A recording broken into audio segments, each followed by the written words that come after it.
Sales and negotiating number 19. How can you use contrast to make your price seem low? Nearly everybody knows what the choice close is. You know, what day would you like delivery, Tuesday or Wednesday? What pack size would you like, 12 or 14 or 24? Now let's take it to another level, and let's give them a choice between something they don't want and something they didn't know they want until you presented it. Okay, now listen how this works. Let's say that you're going to sell a house to a prospective buyer. The price that you want is $200,000.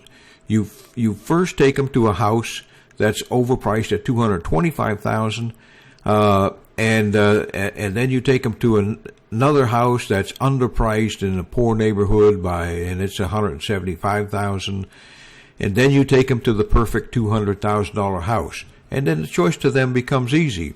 How about when you buy a car? What they'll do is they'll go in and they'll give you three choices usually. That first they'll take you to the old junker over here and say, oh, this thing isn't any good. That kind of gains trust because they're telling you that it's not any good. And then they take you over to another one and tell you this one is really kind of high priced, but want to show it to you, make sure that it's not what you want. And then they take you to the perfect car it's got the price right in the middle, and it makes it an easy decision for them. So it's kind of a choice setup.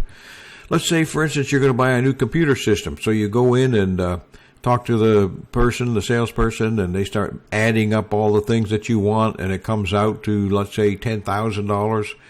And you are absolutely positively shocked at the fact that it's going to cost $10,000. But then, like magic, they come out and they say, well, we have a package here that's all put together that has pretty much everything in it that you want, and it's only $3,000. So you see how you build up that big price, shock them, and then come back again to a more realistic price. Consider the concept used by undertakers. The undertaker will show you 3 caskets.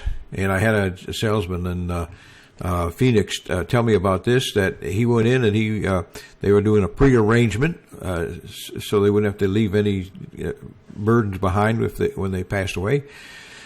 So they went in and the salesperson offered him 3 caskets. First one was kind of a low end.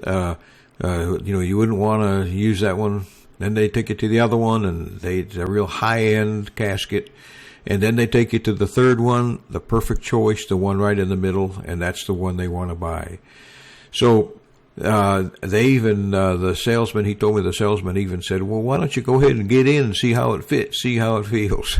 So he said, I got in, and my wife said, yeah, well, with your blue suit on, you're going to look just fine. I thought that was funny.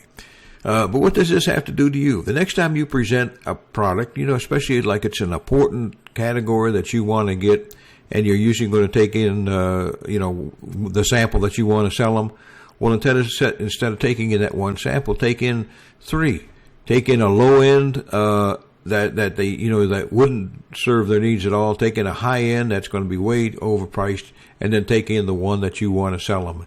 And you'll find that 90% of the time they'll go with the one you wanted to sell them.